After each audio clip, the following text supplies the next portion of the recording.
year was 1066. The sky over England boiled with storm clouds, and from across the sea, death came with sails. They called him the Bastard of Normandy, a war-born son of a tanner's daughter and a duke. He was not supposed to rule, not supposed to live past childhood, not supposed to conquer anything beyond his own shadow. But William had other plans. He came not as a guest, nor diplomat, nor claimant. He came with steel, fire, and thousands of men, ready to gut a kingdom. He crossed the Channel with the fury of centuries behind him, a crusader without a holy cause, a butcher with a crown in his teeth. He would become known to history as William the Conqueror. But his name might just as easily have been William the Eraser, for what he left behind was not merely conquest, it was scorched earth. Imagine this, an entire village burned to the ground while its people knelt in prayer, a noble strangled with his own banner, children sold as slaves in the ashes of their homes, an old king buried in haste, his corpse bloated and rupturing, a map of England rewritten in blood, acre by acre. This wasn't a fairy tale. This was the beginning of England's monarchy. And it began with a bastard, with a siege, with a crown that dripped of oil and flame. The bastard Prince of Normandy. Before he was William the Conqueror, he was William the Bastard, a name spat with venom across the halls of Europe. He was born around the year 1028, the illegitimate son of Duke Robert I of Normandy and Helava, a woman of low status, a tanner's daughter, or perhaps the daughter of a coffin maker, depending on which chronicler you believe. In a time when bloodlines were everything, William was a walking insult to nobility. But here's the twist. Duke Robert had no other sons. When he died suddenly on a pilgrimage to Jerusalem, William, barely 8 years old, became the Duke of Normandy. A child, a bastard, a ruler. It was like tossing a torch into a forest of dry leaves. Normandy descends into chaos. The Norman nobles didn't like him. They didn't respect him. But more importantly, they didn't fear him yet. From the moment he inherited the duchy, his life became a non-stop gauntlet of assassination attempts, betrayals, and civil war. At age 10, his guardians were murdered one after another. At age 13, he had to flee a nighttime raid on his castle. He slept in barns, traveled under disguise, and hid in monasteries. By age 16, William was fighting his own vassals in open warfare. And by age 19, he'd done the unthinkable. He crushed rebellious Norman lords at the Battle of Valais Dunes, solidifying his grip over the duchy. Blood soaked the fields, knights drowned in rivers trying to flee. The boy who was never supposed to rule had now become the most dangerous man in Normandy. But that wasn't enough. William didn't just want Normandy, he wanted England.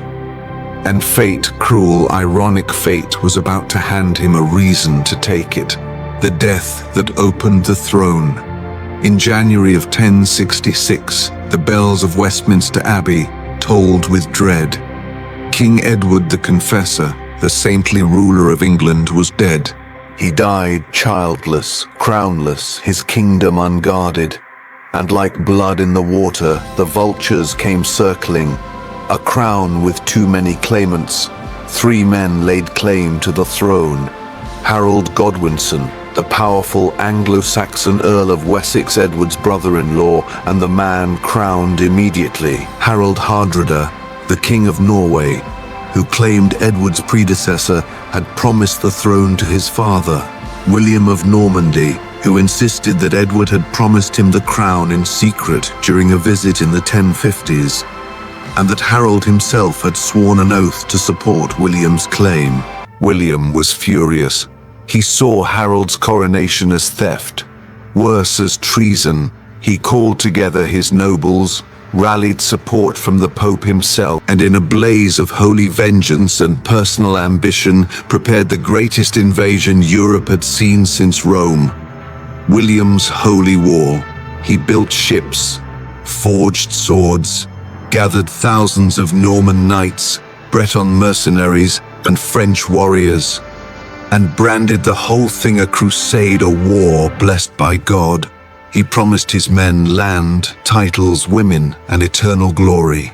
And then, in the autumn of 1066, as England's coasts were distracted by the Viking invasion from the north, William crossed the Channel. What waited on the other side was a battlefield that would carve itself into the bones of British history. The Battle of Hastings, where a crown was split by an axe. The fields outside the town of Hastings, October 14th, 1066. On one side, Harold Godwinson, King of England, barely days removed from a brutal march south after defeating the Vikings at Stamford Bridge. On the other, William of Normandy, rested, well-fed, and hungry for blood. The dawn brought fog. By noon, the ground was already slick with entrails. Harold's army formed a shield wall, a living barrier of interlocked shields, spears, and grit. It was a fearsome Anglo-Saxon tactic. Men stood shoulder to shoulder, unbreakable. Behind them, archers and axemen. Above them, the last hopes of a native English crown. William's forces, cavalry heavy, with elite Norman knights, charged uphill into the wall and were repelled. Again, and again, and again. By midday, rumors spread that William had been killed. His army began to panic. But then, William reappeared on horseback, lifted his helmet, and roared, "I live, and so shall Normandy." The feigned retreat. William changed tactics. His cavalry pretended to flee, triggering Harold's inexperienced men to break ranks and chase them downhill. The shield wall shattered. Norman archers fired volley after volley. Knights plowed into the gaps. Blood soaked the soil like spilled wine. And then came the fatal blow. Harold's death. As the sun began to sink, King Harold Godwinson was struck either by a Norman arrow to the eye, as the Bayeux tapestry depicts, or hacked down by swords in a final charge. Either way, he died face down in English mud, surrounded by corpses. William stood above the slaughter and declared victory. By nightfall, England was his, but the blood wasn't done yet. Now came the burning, the looting, the punishments, and the book that would enslave an entire nation on parchment. The Domesday Tyrant, how William ruled through fear and fire. Conquest was only the beginning. William did not simply want to rule England, he wanted to own it. Every field, every forest, every soul. So he did something no king before him had ever dared. He counted the kingdom, the Domesday Book. In 1085, William sent his agents across England with one terrifying mission. Cord everything, every cow, every man, every grain of wheat, every sin. Villages trembled as royal scribes rode in. They demanded names, livestock counts, tax records, property lines. Even dead men had their lands logged. No one escaped. It became known as the Domesday Book because, like Judgment Day, once your name was in it, there was no appeal. The North burns. But when the North rebelled, when Yorkshire and Durham dared defy him, William unleashed something darker. Harrying of the North. Entire towns were razed to the ground. Crops burned, wells poisoned, families butchered or starved. Between 1069 and 1070, over 100,000 people may have died. Contemporary chroniclers called it a genocide. Famine followed. Wolves returned to the forests. Villages vanished from history. Castles and chains. To keep the land beneath his heel, William built castles, hundreds of them. Towering symbols of oppression. Strategic prisons carved into the countryside.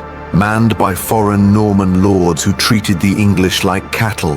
The old English nobility replaced, land confiscated, language of court French. William had not only conquered a nation, he erased it. But even kings who rule with iron fists cannot rule forever, and William's final chapter would be as grotesque as his rise. The king who exploded the death and rot of William the Conqueror. He had conquered England, burned the north, rewritten the very names of villages, people, and kings. But in the end, death came for William like it comes for all tyrants, slow, grotesque, and utterly unglorious. One last campaign. In 1087, William, aged, bloated, and barely able to ride, launched one last military expedition into northern France. While burning the town of Mantes, his horse stumbled on hot embers. William was thrown violently forward, his massive guts smashing into the iron pommel of his saddle. Something inside him ruptured. He was taken back to Rouen, trembling, bleeding internally, and unable to eat or sleep. His belly swelled grotesquely. His breath stank. His flesh began to rot before he died. A rotting king. For 6 agonizing weeks he lay in bed, moaning, feverish, soaked in sweat and filth. Doctors could do nothing. Priests offered last rites. His sons argued over his lands before he had even died. Finally, on September 9th, 1087, William the Conqueror died alone. No songs, no triumph. Just gasps and the slow hiss of a body coming undone. But the horror wasn't over. At his funeral in Caen, Normandy, William's massive, swollen body wouldn't fit in the stone sarcophagus prepared for him. When the monks tried to force him in, his corpse burst open, releasing liquefied organs and a stench so unbearable the ceremony had to be rushed. If this grim tale of England's first king gripped you, imagine what comes next. 35 more rulers, tyrants, lunatics, zealots, and fools, each one dragging the crown deeper into blood and madness. Like, share, and subscribe if you dare to follow this journey into royal ruin. Next up, Episode 2, William II, the Red King who died in the forest like a dog. Drop a comment. Which king do you think ruled worst?